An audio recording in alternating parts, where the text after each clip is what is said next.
Olá, pessoal! Na aula de hoje iremos trabalhar com parâmetros curriculares nacionais e temas transversais, tecendo fios. Ou seja, tentaremos enfatizar algumas práticas pedagógicas associadas a um planejamento mais dinâmico, mutante inclusive, partindo de algumas ideias dos projetos de trabalho. Assim, frente às ideias propostas nos parâmetros curriculares nacionais, ou no referencial curricular nacional para a educação infantil, frente aos eixos de trabalho, será indicada uma proposta educativa que torne o nosso trabalho mais rico, mais denso. Afinal de contas, não fomos capacitados para trabalhar estas áreas e muitas vezes não sabemos como trabalhar os temas transversais. Referencial curricular nacional para a educação infantil. Apesar de todas as críticas que fazemos aos referenciais, os parâmetros e a estruturação dos temas transversais, temos que ter em mente que estes deverão estar presentes no nosso planejar. Então, desde o projeto ou da proposta político-pedagógica da instituição, no nosso plano de aula. Apesar do Ministério da Educação salientar que os referenciais, as diretrizes e os temas transversais terem sido construídos para melhorar, então, a qualidade de ensino em nosso Brasil, é importante destacar que estes muitas vezes nos deixam sem uma praticidade, no sentido em que muitas vezes, não compreendendo que conteúdos seriam aqueles, fica difícil para nós construirmos inclusive um ato educativo coerente. Assim, a ideia é começarmos com o Referencial Nacional para a Educação Infantil e com os eixos de trabalho propostos nesse, de uma forma a estruturarmos práticas pedagógicas. Então, exemplos do que poderíamos trabalhar nestas áreas de conhecimento nesses eixos de trabalho propostos. O primeiro eixo de trabalho proposto no Referencial Nacional Curricular para a Educação Infantil seria o movimento. É importante destacar que, frente ao movimento, nós encontramos uma palavra-chave, cultura do movimento. Porém, esta palavra-chave, cultura do movimento, não é em nenhum momento salientada ou estruturada de uma forma teórica, ou seja, o que se compreende por cultura do movimento. Assim, neste eixo de trabalho, encontraremos dicas como devemos trabalhar com jogos, com brincadeiras, então, com atividades relacionadas à área lúdica. O que eu proponho para vocês é que nesta área mais prática em nossa sala de aula, então nosso cotidiano escolar, possamos desenvolver projetos de trabalho relacionados a alguns resgates. Por exemplo, jogos tradicionais. Lembram-se daquelas brincadeiras de sapata ou amarelinha? As 5 Marias, o biboquê, o peão, a piorra, a pandorga ou pipa?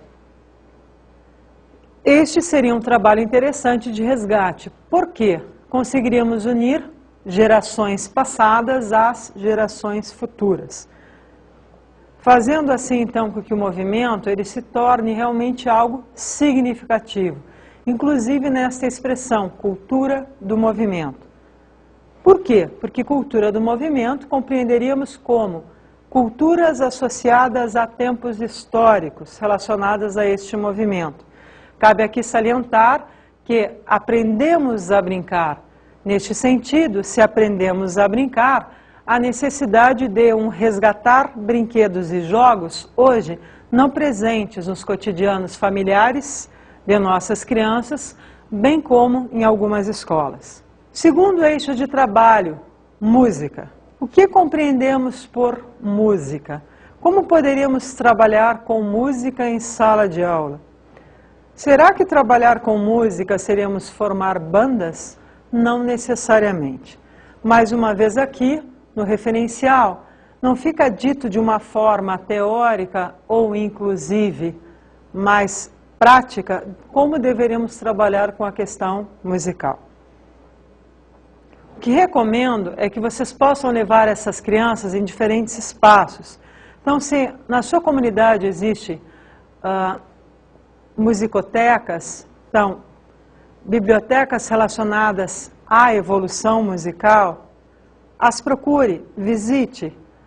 Outra ideia, visitem rádios.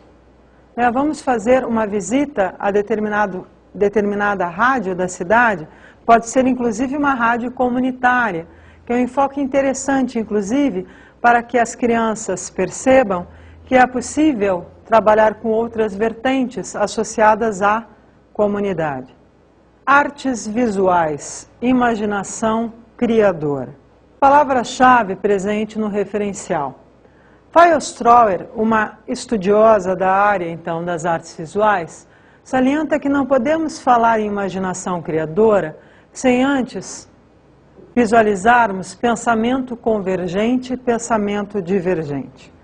O que seria pensamento convergente? É aquele pensamento que a sociedade constrói e, inclusive, significa como o correto, no sentido de todos olharem com os mesmos olhos e verem a mesma coisa. Por pensamento divergente, associado, então, ao fazer artístico, à área das artes, a estudiosa destacaria a questão de criarmos outras formas de ver, então, de aprendermos a olhar e a fazer, ou seja, resolução de problemas na área artística, no nosso fazer artístico. Por quê? Estes pensamentos, para a autora, gerariam uma imaginação ou um ato de criação centralizado na diferença, no diferente. Assim, nessa área, destaco que poderíamos fazer visitas a museus, visitarmos comunidades que façam trabalhos relacionados a artes visuais, então grafite, então diferentes espaços onde as crianças possam observar. Não se esqueçam que artes visuais não seriam somente pinturas, obras de arte, mas podemos inclusive com as crianças explorarmos a questão arquitetônica da cidade, ou seja, tempos históricos relatados através dos prédios. Como são nossos prédios? Como é a nossa cidade em termos visuais? Linguagem oral e escrita. Apreciar a leitura feita pelo professor. Este é um dos objetivos propostos no referencial curricular nacional para a educação infantil, que se propõe frente a um referencial, então, teórico associado ao letramento. Muito cuidado, crianças não apreciam a leitura do professor. Então, aqui, na linguagem oral e escrita, nós devemos possibilitar propostas lúdicas, propostas nas quais essas crianças possam interagir desde o berçário. Então, levarmos para a sala de aula materiais escritos de diversas formas, desde panfletos a guias telefônicos, a livros de pano, bons livros. Por quê? Nós adquirimos o prazer pela linguagem através de uma história criativa, tão significativa. E eu tenho por hábito colocar, aprende-se a ler vendo ler, e aprende-se a escrever vendo escrever. Então é necessário que o professor realmente possibilite a leitura escrita, ele leia e escreva, para que assim desperte interesse em seus alunos, mesmo alunos pequenos em uma faixa de 0 a 6 anos. Natureza e sociedade. Como estamos falando de educação infantil, de 0 a 6 anos aproximadamente, temos a ideia de que as crianças não vão compreender termos científicos ou conceituais destas áreas. Na realidade, elas podem sim, e aprendem sim. Então podemos levar biólogos, podemos levar pessoas associadas, geógrafos, historiadores que trabalhem com uma relação maior frente ao desenvolvimento urbano, para que elas possam indagar, questionar.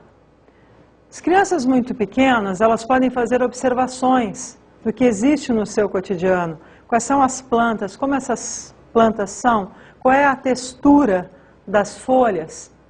Estaremos trabalhando natureza e sociedade. Matemática. Este talvez seja o eixo em que o referencial salienta um teórico, Piaget, na sua estrutura de construção do número, através dos processos de seriação, classificação e conservação. Seriar, ordem, maior, menor. Será que estas crianças, no seu espaço diário, elas não começam a construir o que é menor e maior?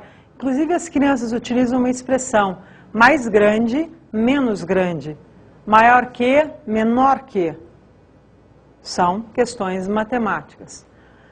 Conservação, líquido, elas fazem muito através das brincadeiras que tenham acesso à água, bem como as brincadeiras que realizam na pracinha com areia através dos potinhos, dos famosos bolinhos de areia. E classificação, no sentido de formas, de cores. A criança, de alguma forma, ela já classifica. E isto é interessante enfatizar em pequenas atividades. Por exemplo, exploração na hora da merenda. Eu posso trabalhar com os 3 eixos através de uma pergunta. Tem um bolo, vamos dividi-lo. Somos quantas crianças? Será que este bolo eu posso cortar para 20 crianças? Como vamos fazer isso? Através da divisão dos materiais. Então, a matemática ela é um eixo de trabalho que, na realidade, está na nossa vida cotidiana e que, muitas vezes, não exploramos. Parâmetros curriculares nacionais e temas transversais nas séries iniciais. Na realidade, assim como no referencial, né, nacional para a educação, curricular nacional para a educação infantil, os parâmetros curriculares e os temas transversais associados às séries iniciais, eles buscam, né, qualificar o trabalho pedagógico. Porém, aqui muito cuidado também com essa visão de qualificação, porque afinal de contas, nós vamos discutir que muito do que se busca hoje foi silenciado de alguma forma em todo o nosso fazer pedagógico anteriormente. Primeiro eixo de trabalho enfatizado seria a língua portuguesa. Vocês vejam, na educação infantil era a linguagem oral e escrita, e já aqui teremos língua portuguesa. Então, alguns tópicos são enfatizados, como grafema, fonema, sintaxe, gramática.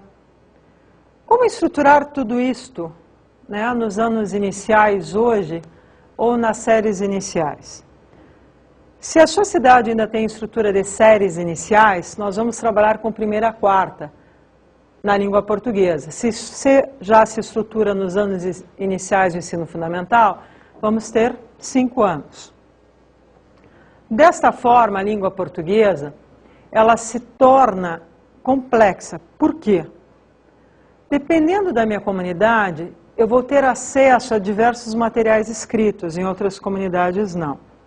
Assim devemos compreender a língua portuguesa não associada a materiais escritos somente, ao signo, mas também a imagens. Podemos ler imagens, obras de arte, prédios, como enfatizei anteriormente. Podemos trabalhar com charges de Mafalda, então histórias em quadrinhos, Mafalda, Calvin. Tentem enriquecer este trabalho. Trabalhem com letras de músicas com os alunos, com rap, com funk, com hip hop, com samba. Trabalhem também com crônicas, com poemas, com estruturas diferenciadas, trava-línguas e parlendas no 1º ano do ensino fundamental e no 2º ano. Tentem fazer com que este aluno aprenda a gostar de ler e escrever e assim então gostar da língua portuguesa. Eixo da matemática, um dos eixos mais complexos, inclusive com índice muito elevado de reprovação. Na realidade, que nós temos que nos perguntar aqui, qual é a matemática que trabalhamos com os nossos alunos em sala de aula? Será uma matemática prática que, inclusive, eles utilizam no seu dia a dia? Ou será uma matemática que muitas vezes nós não compreendemos? Nós temos hoje uma área da matemática que trabalha muito com resolução de problemas. Significa dar vida à matemática, levar esta matemática para o cotidiano.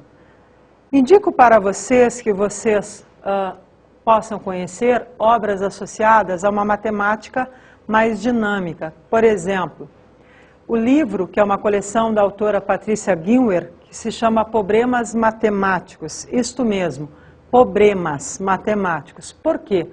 Ali nós teremos problemas associados a uma complexidade do pensamento. Por que esta estrutura? Na realidade, devido hoje a um sujeito diferenciado nas nossas salas de aula, que inclusive deseja um enriquecimento do seu conhecimento. e que muitas vezes, através de uma expressão 2 mais 2 igual a 4, não é obtida. Assim, na área da matemática, tentem explorar a construção através de jogos. Façam as crianças pularem, contarem quantos pulos realizaram, façam elas se localizarem no espaço, aquela brincadeira antiga de elástico, que pulávamos para dentro, para fora, de um lado, de outro. Pular corda também, quantos pulos dentro desta corda, quantos pulos fora desta corda. A matemática ela tem que ser construída no dia a dia da criança e não fora do seu dia a dia. Senão a matemática ela se transforma em algo morto, em algo inclusive não significativo para este sujeito. Porém, a matemática levamos sempre em todas as instâncias de nossa vida. Ciências naturais. Aqui um enfoque interessante hoje, educação ambiental. Se faz necessário, então, enfatizar algumas questões, como: será que ainda hoje falamos em animais nocivos, em animais domésticos? Isto, para algumas áreas, não mais. Será que falamos em educação ambiental, enfatizando apenas homem ou animais?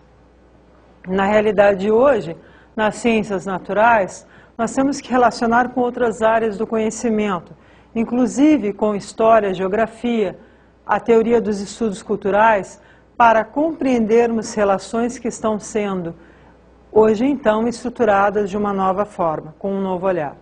História e geografia. Será que o Brasil realmente foi descoberto? Será que outro país já não havia descoberto o Brasil? Nós temos historiadores que vão colocar que sim. Porém, se olharmos nossos livros, que ainda hoje estão em nossas salas, vamos dizer que não, que o Brasil foi descoberto por acaso. Neste eixo História e Geografia, é muito importante, assim como nas ciências naturais, retomar bibliografias, então livros atuais, principalmente livros a partir de 2001, 2002. Por quê? Tanto história quanto geografia são conhecimentos complexos e conhecimentos mutáveis, dinâmicos, que vão se modificando através de novas descobertas. Parte prática, história e geografia, história de vida de nossos antepassados, a história dos sujeitos mais velhos de nossa comunidade. Isto é interessante levar para a sala de aula, inclusive para podermos compararmos o que diz o livro e o que diz os sujeitos mais velhos. Será que aquilo que está escrito é a mesma história de vida e a mesma história contada por sujeitos em uma faixa de 60 a 80 anos? Uma dica, trabalharmos então com entrevistas, com falas, com a riqueza da própria estrutura familiar do sujeito. Os dois últimos eixos seriam arte e educação física. Que é interessante salientar que não há processo avaliativo, né? Ou seja, esses eixos de trabalho, essas áreas de conhecimento, seriam vistas como áreas lúdicas, então não carecendo de uma avaliação formativa, inclusive. Como já salientei anteriormente, é interessante levar a criança para fora da escola no aspecto artes. Visitarmos museus, visitarmos galerias, então espaços ditos não educativos, mas que são extremamente educativos. Educação física, corpo, movimento. Como iremos trabalhar com corpo, movimento? Na realidade, hoje, alguns municípios já se estruturam com estados, com profissionais da área da educação física para realizar este trabalho. Se o seu município ou estado não possui este profissional relacionado aos anos iniciais ou às séries iniciais, o interessante seria, então, que você pudesse ler, né, sobre movimento.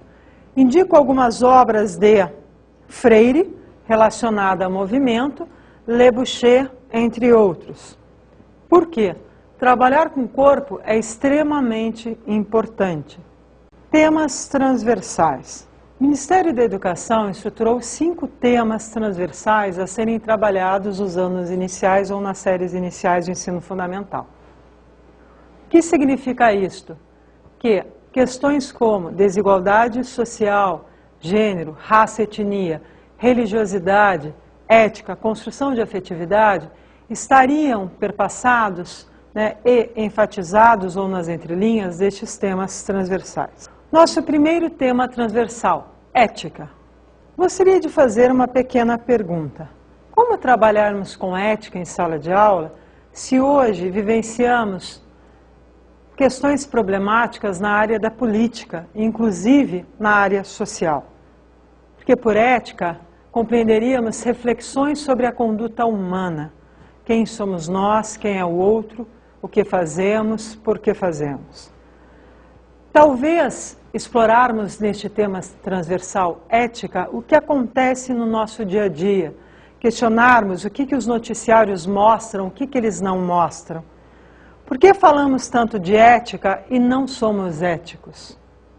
Isto é extremamente importante para o nosso planejamento frente a este tema transversal. Meio ambiente e saúde. Neste tema transversal, o MEC salienta que somos aquilo que comemos, somos aquilo que construímos através de nossos atos diários relacionados, então, a práticas alimentares, a práticas sociais, a práticas econômicas. Acho interessante neste tema transversal irmos um pouquinho mais longe, no sentido de trazermos para a sala de aula pesquisas e problemáticas atuais, como pesquisas com células-tronco. O que seriam determinadas doenças que às vezes inclusive existem nas famílias destes alunos? Desmistificar assim o que seria uma boa saúde ou uma péssima saúde. Será que aquela pessoa que possui 30 quilos a menos não é tão doente como aquela pessoa que possui 30 quilos a mais? Este eixo saúde, ele é extremamente necessário para desmistificar algumas questões relacionadas ao que aparece na mídia, inclusive. Pluralidade cultural e orientação sexual. Dois temas transversais extremamente polêmicos e hoje problematizados e problematizadores. Por quê? Pluralidade cultural. Eu, professora ou eu, professor, deverei, pelo menos, saber conceituar o que seria raça, etnia. E eu não poderei ser preconceituosa ou preconceituoso. Orientação sexual. Saímos daquele eixo heterossexual, homossexual. Vamos construir relações de gênero, masculino, feminino. Construir novos conceitos como intersexualidade, transexualidade, multissexualidade. O que é isto? Como iremos conceituar isto? Aqui, mais uma vez, vamos ter que pesquisar. Porém, eu, professor, professora, não me sinto à vontade de trabalhar com essas temáticas.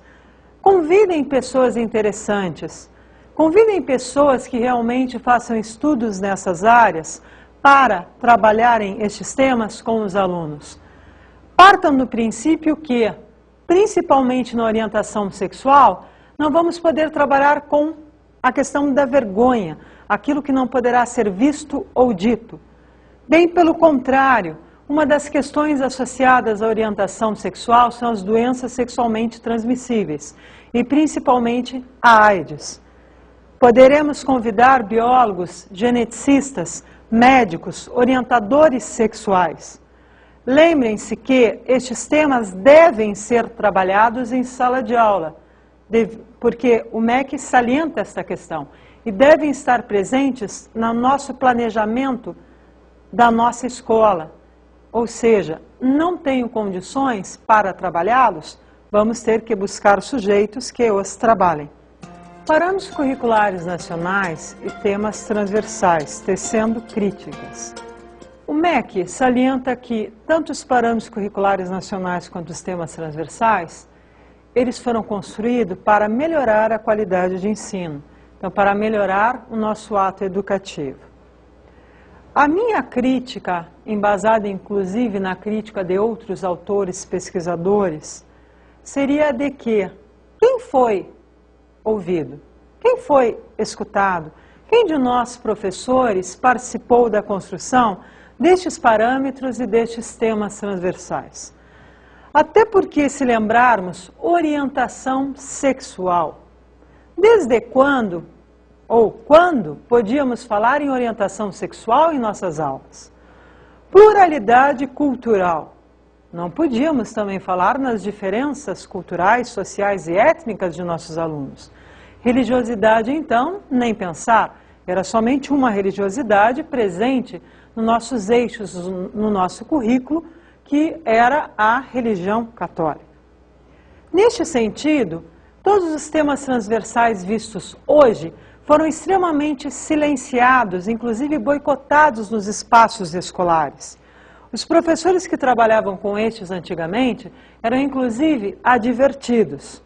O que eu deixo uma pergunta seria: como trabalhar com tema transversal no dia atual, se este tema transversal, até um tempo atrás, foi tão criticado e desvalorizado?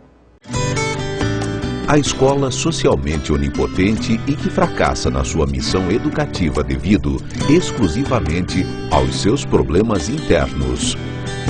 Infelizmente, numa leitura mais crítica dos PCNs, inclusive através dos estudos de Cunha, podemos observar que no PCN estará lá: tudo o que existe de ruim é culpa da escola.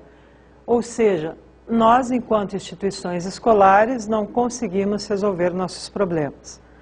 Problemas de evasão, problemas de repetência. Porém, há uma questão mais grave também nos PCNs, no que diz respeito a algumas linguagens utilizadas. Os PCNs parece que todos os professores sabem o que é uma pedagogia libertadora, o que é o interacionismo, socio-interacionismo. Ou seja, numa análise mais crítica, parece que o PCN ele foi articulado, de certa maneira, para um professor que tem conteúdos mínimos estruturados relacionados ao referencial teórico, inclusive para localizar palavras-chave pertencentes a determinadas teorias.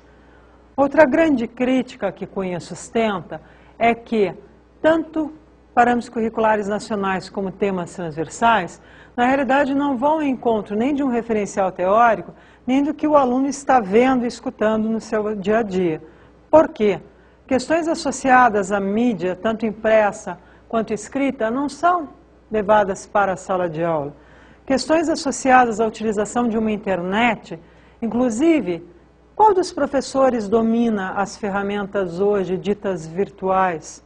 Os alunos eles podem se utilizar de mecanismos como chats, MSN, Orkut nas escolas e os professores, ou estes são bloqueados por serem considerados lúdicos ou relacionados a divertimento?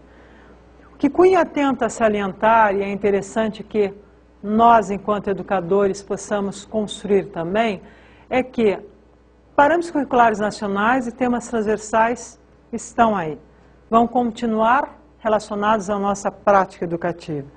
O que temos que ter em mente é como iremos estruturá-los. Estaremos estruturando estes para continuar trabalhando somente com uma identidade social cultural, ou vamos utilizá-los para problematizar as desigualdades sociais, para problematizar, inclusive, o conceito de identidade que temos hoje nas nossas escolas, o conceito de professor presente nos parâmetros curriculares nacionais e o de aluno. Valores culturais. Por fim, gostaria de destacar que vários valores culturais estão presentes na estruturação dos parâmetros curriculares nacionais e temas transversais. Ou seja, um modelo de homem, de sujeito, relações de poder, saber, uma etnia, raça está presente sim, um gênero está presente e principalmente um modelo de professor e aluno.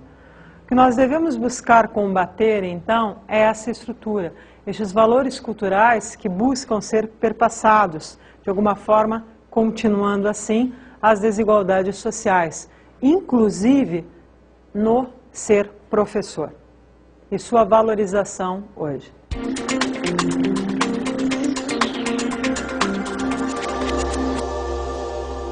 Nossa dica de estudo hoje está relacionada a alguns livros que poderão esclarecer algumas questões referente aos temas transversais, principalmente as problematizações destes temas transversais.